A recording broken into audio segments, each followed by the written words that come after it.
Hi అండి అందరికీ welcome back to Hasini Reddy kitchen. ఈరోజు మన కిచెన్లో చికెన్ ఫ్రై చేయబోతున్నాను. అయితే నేను ఇక్కడ ఇంట్లో ఉన్న ఇంగ్రీడియంట్స్తోనే ఇలా చికెన్ ఫ్రైని ఈజీగా చేసేసాను. కొత్తగా వంట నేర్చుకునే వాళ్ళు లేదంటే ఇంకా బ్యాచిలర్స్ అయితే చాలా ఈజీగా చేసేసుకోవచ్చు. ఎక్కువ మిక్సీ పట్టాల్సిన అవసరం కూడా ఏముండదు. ఇంట్లో ఉన్న వాటితోనే ఈజీగా ఇలా చేసేసుకుంటే చాలా అంటే చాలా బాగుంటుంది.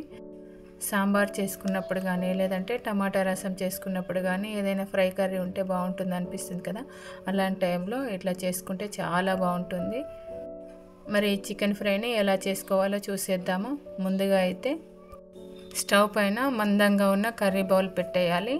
ఈ ఫ్రై చేసుకోవడానికి మందంగా ఉంటేనే బాగుంటుంది, ఎందుకంటే కర్రీ చేసేటప్పుడు మాడిపోదు కాబట్టి కొంచెం మందంగా ఉన్నది చేసుకుంటే బాగుంటుంది. ఇంకా లేదంటే అప్పాలు చేసి కడాయిలో చేసుకున్నా కూడా చాలా బాగుంటుంది. ఈ బౌల్ వేడైన తర్వాత 60 ml వరకు ఆయిల్ వేసేస్తున్నాను. ఆయిల్ కొంచెం వేడైన తర్వాత 1/2 టేబుల్ స్పూన్ వరకు పసుపు వేసేసి, ఇప్పుడు నేను ఇక్కడ 1/2 kg చికెన్ తీసుకుంటున్నాను. ఈ 1/2 kg చికెన్ ఇట్లా డైరెక్ట్గా వేసేయాలి. దీంట్లోకి మసాలాలు కానీ ఉప్పు కారం అవి ఏమి కూడా కలపకుండానే డైరెక్ట్గా ఇట్లా చికెన్ పీసెస్లు వేయాలి. ఇప్పుడు స్టవ్ని మీడియం ఫ్లేమ్లోకి మార్చేసుకొని ఇదంతా కూడా మంచిగా కలిసేటట్టు బాగా కలపాలి.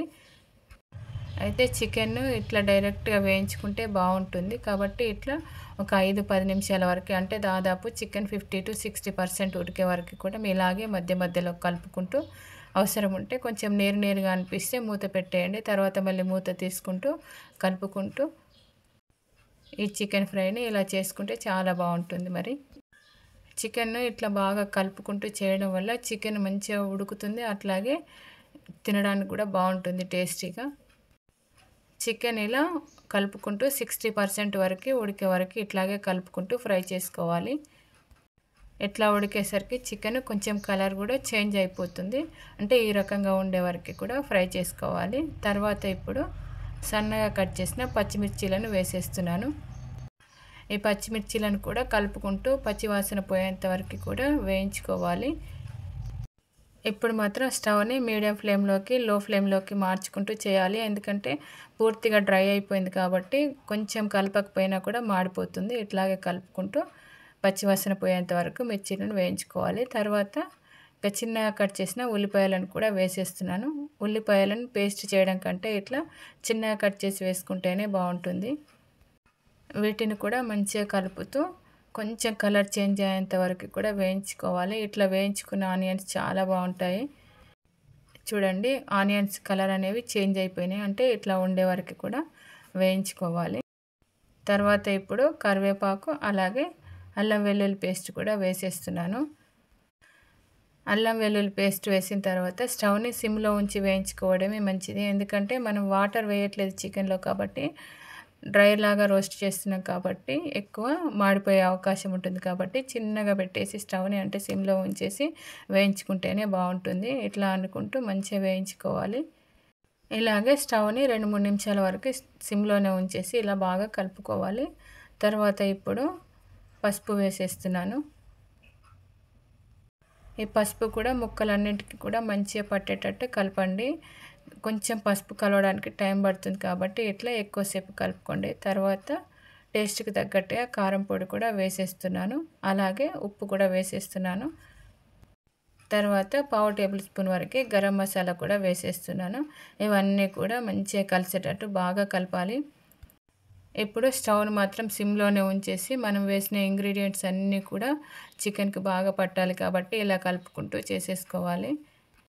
ఎట్టి పరిస్థితుల్లో మాత్రం స్టవ్ని హై ఫ్లేమ్లో కానీ మీడియం ఫ్లేమ్లో కానీ పెట్టకండి, ఎందుకంటే మనం అన్నీ వేసాం, వాటర్ వేయలేదు కాబట్టి తొందరగా మాడిపోతుంది. కాబట్టి కలుపుతూ ఉండాలి, అలాగే స్టవ్ను కూడా సిమ్లోనే ఉంచేసుకోవాలి. ఇప్పుడు దాదాపు చికెన్ 90% వరకు ఇలా ఫ్రై చేయడం వల్ల ఉడుకుతుంది కాబట్టి ఇప్పుడు ఫైనల్గా ధనియాల పొడి అలాగే కొత్తిమీరాకు కూడా వేసేసుకుంటే సరిపోతుంది. తర్వాత ఇవి కూడా మంచిగా కలిసేటట్టు కలిపేసుకొని స్టవ్ ఆఫ్ చేసేసుకుంటే అయిపోతుంది. సూపర్ చికెన్ ఫ్రై అయితే రెడీ అయిపోతుంది. ఇట్లా చేయండి, చాలా బాగుంటుంది చికెన్ ఫ్రై.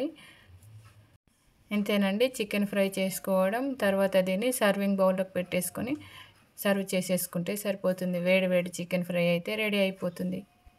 మీరు ఎప్పుడైనా చికెన్ ఫ్రై ఇట్లా చేస్తే మాత్రం ఇలాగే చేసుకుంటారో అంత బాగుంటుంది. మరి నేనైతే ఇక్కడ వెజిటేబుల్ రైస్ అలాగే టమాటా రసం అదేవిధంగా చికెన్ ఫ్రై చేశాను. వాటికి మంచి కాంబినేషన్ అనేసి ఇట్లా చేసుకున్న చికెన్ ఫ్రై మాత్రం చాలా టేస్టీగా సింపుల్గా చేసేసుకోవచ్చు. కాబట్టి మరి మీరు కూడా ఇంట్లో ఒకసారి ట్రై చేయండి. మీరు ఇంట్లో ట్రై చేస్తే మీకు ఎలా వచ్చిందో మీ ఫీడ్బ్యాక్ని కామెంట్ బాక్స్లో కామెంట్ చేయండి. అలాగే వీడియో చూసిన తర్వాత వీడియోని అయితే లైక్ చేయడం మర్చిపోకండి. అదేవిధంగా మరి కొంతమందికి ఈ రెసిపీని షేర్ చేయండి. అలాగే ఇప్పటివరకు హాసిని రెడ్డి కిచెన్ ఛానల్ని సబ్స్క్రైబ్ చేసుకోకపోతే ప్లీజ్ సబ్స్క్రైబ్ చేసుకోండి. అలాగే నా ఛానల్కి ఇప్పటివరకు కూడా సపోర్ట్ చేస్తున్న వాళ్ళందరికీ కూడా చాలా చాలా థ్యాంక్ యూ. మరిన్ని మంచి రెసిపీస్ కావాలంటే ప్లీజ్ కామెంట్ బాక్స్లో కామెంట్ చేయండి.